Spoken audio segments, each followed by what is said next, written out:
Hey guys, Matt Goodwin here. Populists have just had their best set of elections to the European Parliament in history.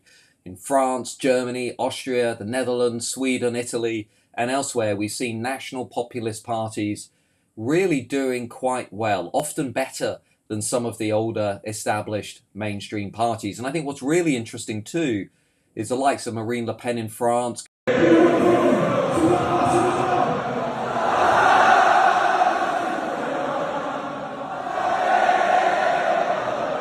Geert Wilders in the Netherlands,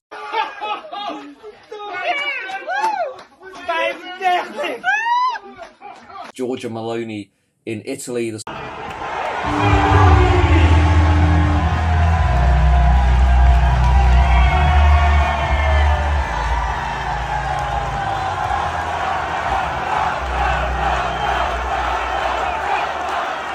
Sweden Democrats. Bättre stämning hos Sverigedemokraterna. De såg lite dystra ut tidigare. Men de... Alternative for Germany.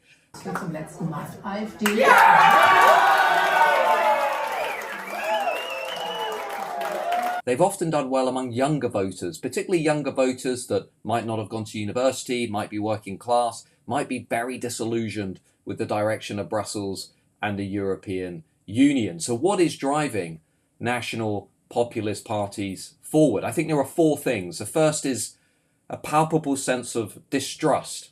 Distrust with the mainstream political parties, distrust with the political institutions. Together with others, we will build a bastion against the extremes from the left and from the right. We will stop them. This is for sure.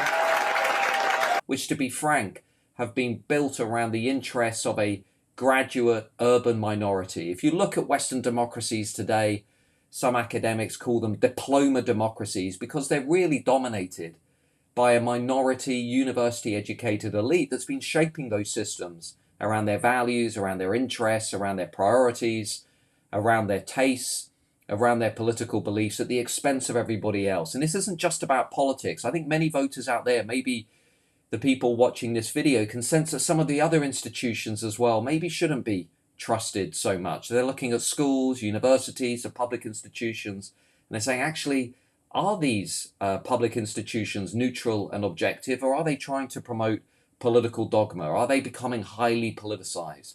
Did you know the Mad Hatter was part of a white supremacy regime? Me neither. But that is what is being claimed by one British university that says Alice in Wonderland and Peter Pan are among a collection of kid stories that have been given a trigger warning for white supremacy.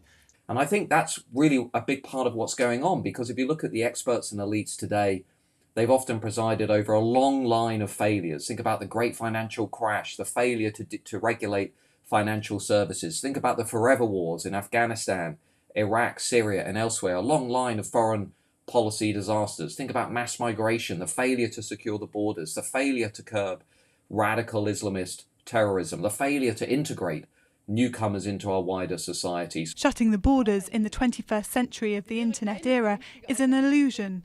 This wouldn't be a reasonable option for Germany, nor for the whole of Europe. Only communal and concerted action at all levels is the appropriate way forward. So I think distrust, often anchored in legitimate grievances, is really important. I think it goes hand in hand with the second thing. Fears over the destruction of our national communities, our nation states, our ways of life. And I think these fears are really palpable. Many people in the West today, when they're looking at things like the southern border in the United States... Did you have to pay a cartel? Yes. How much? Around 10,000. 10,000? Yes. In fact, the American people is right, completely true. Who come into this country, they don't know. Well, okay, I'm good, but how if they're not good? How they're killer, psychopath, else? No guarantee of that. Why, like no security, no security check, no background check. Small boats crisis in the English Channel.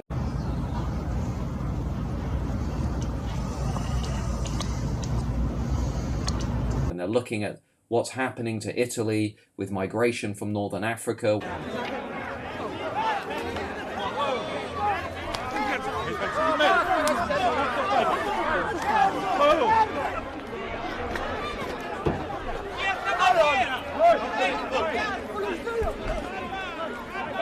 When they're looking at what's happening in some of those estates on the outskirts of Paris in France.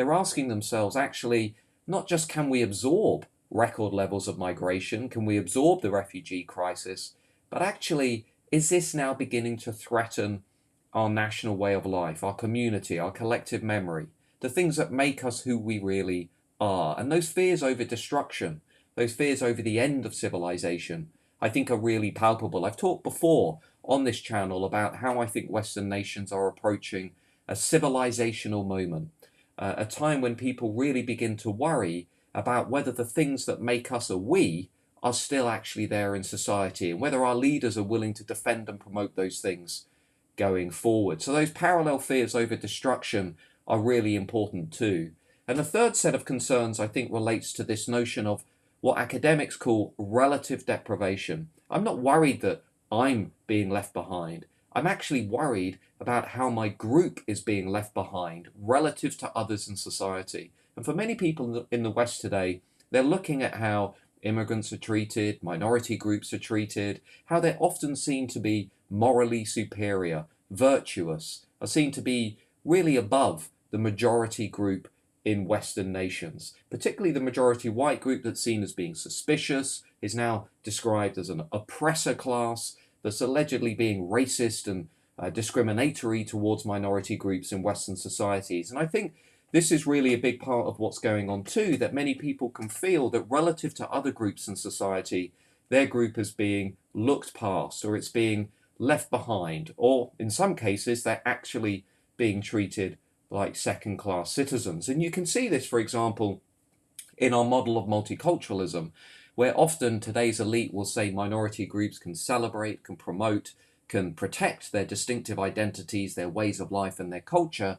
But when they talk to the majority group, they'll say, well, actually your identity, your history, your values, they must be reshaped around these universal liberal themes like diversity, multiculturalism, or in fact, people are told that they should be ashamed of those identities and values, that there's something wrong with them, that Western nations were racist, were prejudiced, are institutionally discriminatory towards minority groups. And so there's an imbalance in how people's identities are talked about among the elite. Minority group identities being promoted, being celebrated, being defended, majority group identities less so. And lastly, if you look across the West today, what I think we've entered into is what political scientists would call an era of de-alignment, an era in which the old bonds between the big parties and voters are now breaking down. We're not in the 1960s, 70s, and 80s anymore. The golden age of representative democracy is completely over.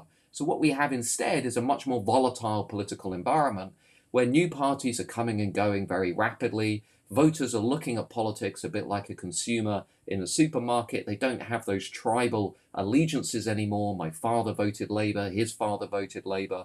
And I think that's really injected the system with a lot of volatility, with unpredictable outcomes, with really new parties, issue-based politics. And that's made it a lot more difficult for the older parties and a lot easier for these new populist parties that can cut through and can seemingly come out of nowhere, like Giorgia Meloni, for example, in Italy.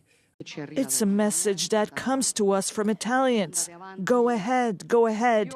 I take it as someone's message to say go ahead and do it, if possible, with greater determination. A sign that I understand, a sign that I am ready to seize. And I'm proud that we are heading to the G7 and to Europe with the strongest government of all. This is something that has not happened in the past. It's happening today.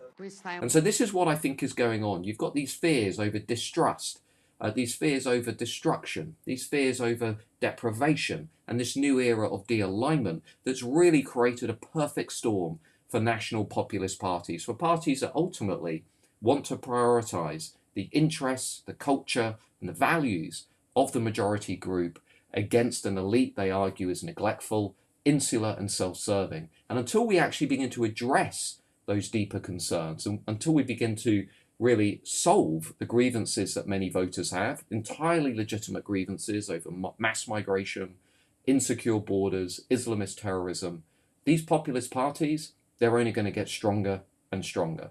Now that's my take on what's going on in Europe today.